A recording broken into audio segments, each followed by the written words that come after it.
혹시 요즘 들어 쉽게 피로를 느끼거나 감기에 자주 걸리시나요? 아니면 머리카락이 얇아지고 빠지는 것 같나요? 이런 증상들은 단순한 피로가 아니라 우리 몸의 단백질이 부족해서 나타나는 신호일 수 있습니다. 단백질은 우리 몸의 근육, 피부, 머리카락, 심지어 면역 시스템까지 거의 모든 부분에서 중요한 역할을 합니다. 하지만 많은 사람들이 단백질이 부족할 때 어떤 증상이 나타나는지 잘 모르고 있습니다. 오늘 영상에서는 단백질이 부족할 때 나타나는 6가지 주요 증상에 대해 자세히 알아보고 왜 단백질이 우리 몸에 꼭 필요한지, 특히 나이 들면서 근육이 줄어드는 근감소증을 예방하는데 큰 도움이 되는 식품들까지 소개해 드릴 테니 꼭 끝까지 함께 해주세요. 단백질은 우리 몸에서 없어서는 안 될 중요한 영양소입니다. 단백질은 우리 몸의 거의 모든 세포에서 발견되며 다양한 기능을 수행하는 데 필수적입니다.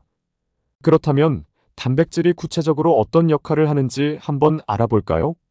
첫째, 단백질은 근육을 구성하는 주요 성분입니다. 운동 후 근육이 성장하고 회복하는 과정에서 단백질이 중요한 역할을 합니다. 단백질이 충분하지 않으면 근육이 약해지고 심한 경우 근육 손실이 발생할 수 있습니다. 그래서 운동 후 단백질을 충분히 섭취하는 것이 매우 중요합니다. 둘째, 단백질은 우리 몸의 세포 구조와 기능을 유지하는 데 필요합니다. 세포의 구조를 지지하는 콜라겐, 엘라스틴 같은 단백질이 없으면 피부와 조직이 약해지고 탄력을 잃게 됩니다.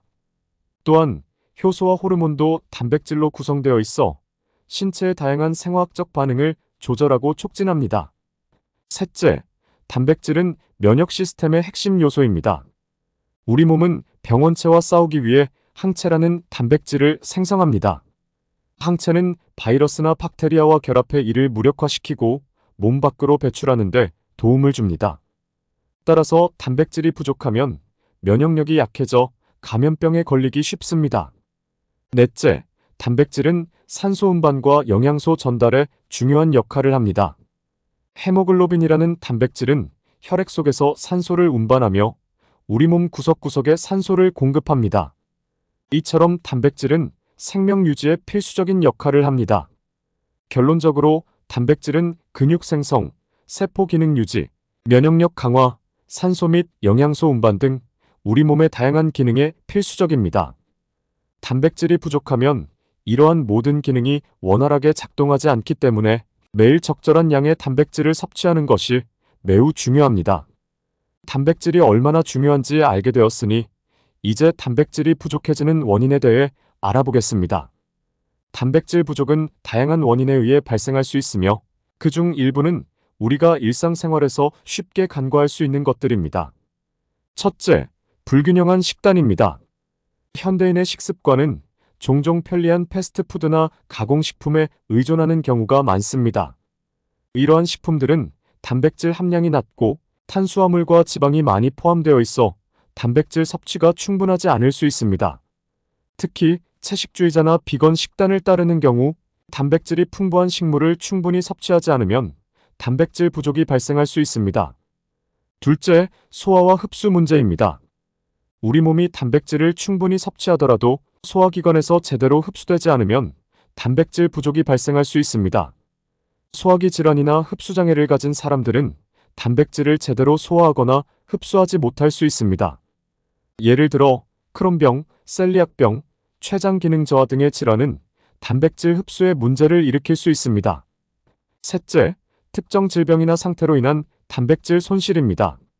일부 질병은 신체의 단백질 요구량을 증가시키거나 단백질 손실을 초래할 수 있습니다. 만성 신장질환, 암, 심각한 감염병 등은 단백질 대사를 변화시켜 단백질 부족을 일으킬 수 있습니다. 또한 심각한 화상이나 큰 수술 후에는 회복 과정에서 단백질 요구량이 크게 증가합니다.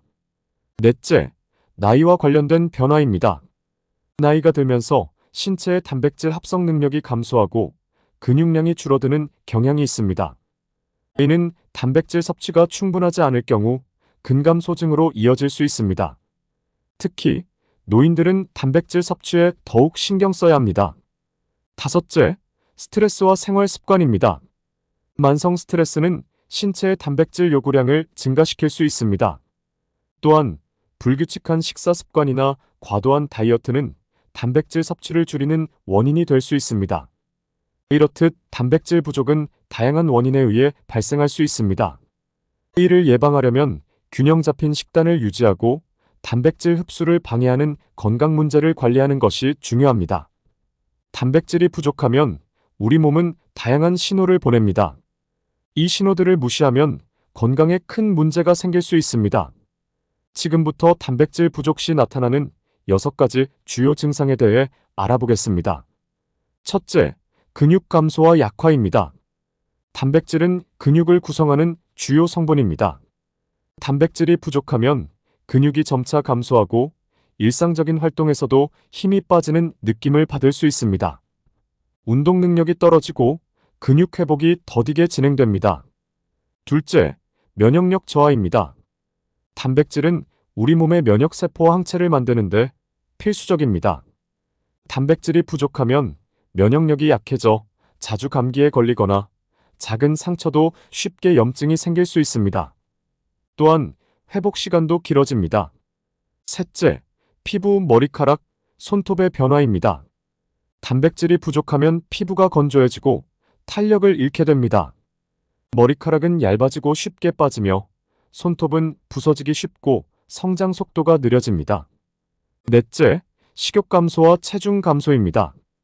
단백질이 부족하면 식욕이 떨어지고 체중이 급격히 감소할 수 있습니다. 특히 노인들에게서 이러한 증상이 흔하게 나타납니다.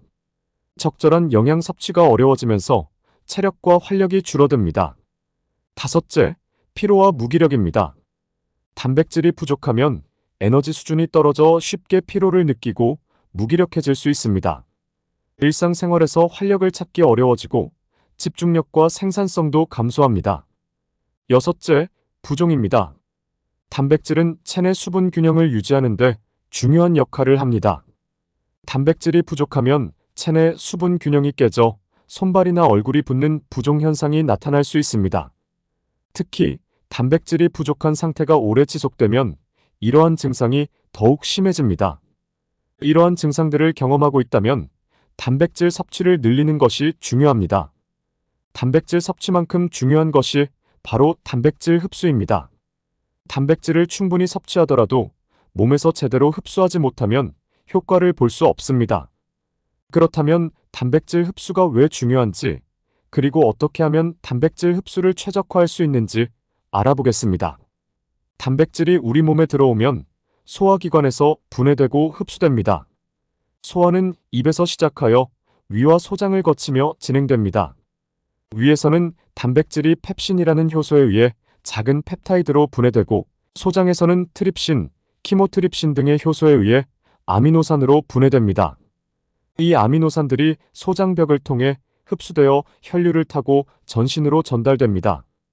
단백질 흡수는 우리 몸의 각종 기능을 유지하고 개선하는 데 필수적입니다. 근육 형성과 회복, 면역 기능 강화, 호르몬 및 효소 생성, 세포 재생 등 모든 과정에 단백질이 필요합니다. 특히 운동 후에는 손상된 근육을 회복시키기 위해 단백질 흡수가 중요합니다. 또한 단백질은 우리의 기초 대사율을 유지하고 에너지 수준을 높이는 데도 기여합니다. 단백질 흡수를 최적화하는 것은 건강한 삶을 유지하는 데 매우 중요합니다.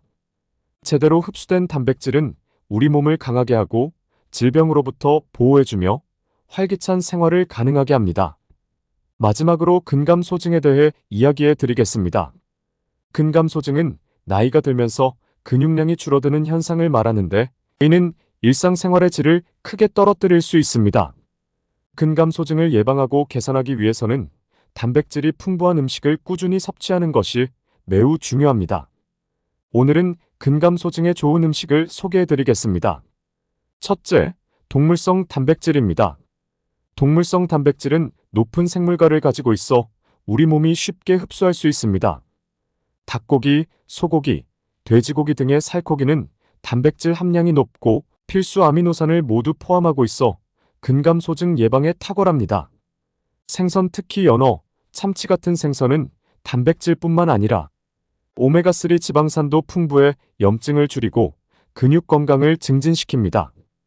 계란은 단백질과 함께 비타민 D, 비타민 B12 등 다양한 영양소를 포함하고 있어 근육 형성에 도움을 줍니다.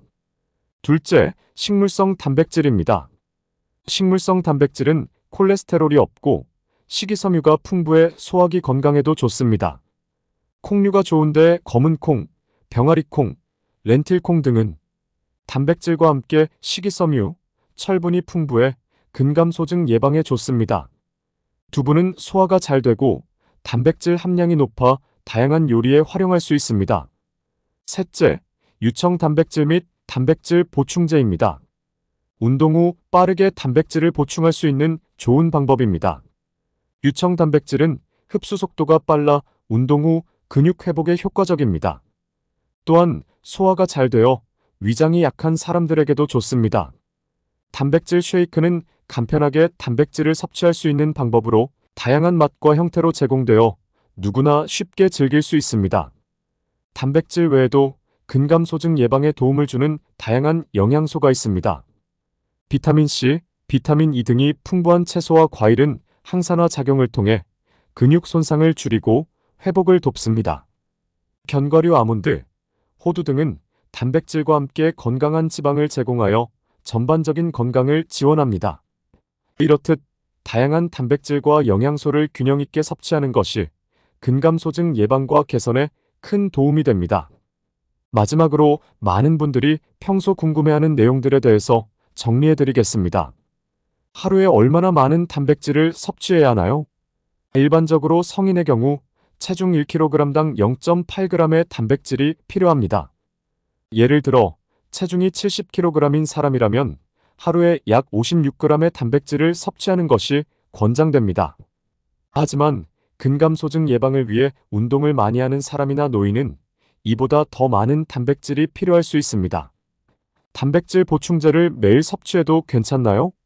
적절한 양을 섭취한다면 단백질 보충제는 단백질 섭취를 보충하는 데 도움이 될 수 있습니다. 하지만 보충제만으로 모든 단백질을 섭취하기보다는 다양한 음식을 통해 자연스럽게 단백질을 섭취하는 것이 좋습니다. 식물성 단백질도 충분한가요? 콩, 두부, 퀴노아 등 식물성 단백질은 동물성 단백질과 함께 섭취하면 완전한 아미노산을 제공받을 수 있습니다. 식물성 단백질을 충분히 섭취하면 건강한 식단을 유지하는 데 큰 도움이 됩니다. 단백질을 언제 섭취하는 것이 가장 좋은가요? 단백질은 매 끼니에 골고루 섭취하는 것이 가장 좋습니다. 특히 운동 후 30분 이내에 단백질을 섭취하면 근육 회복에 도움이 됩니다. 오늘 영상에서는 단백질의 중요성과 단백질 부족 시 나타나는 6가지 증상, 단백질 흡수의 중요성, 근감소증 예방을 위한 음식, 그리고 단백질 섭취 팁에 대해 알아보았습니다. 단백질은 우리 몸의 근본적인 건강을 유지하는 데 매우 중요합니다. 오늘부터 균형 잡힌 식단과 적절한 단백질 섭취를 통해 건강한 생활을 실천해보세요. 작은 변화가 큰 건강을 만듭니다. 이 영상이 여러분에게 유용했다면 좋아요와 구독 버튼 부탁드립니다.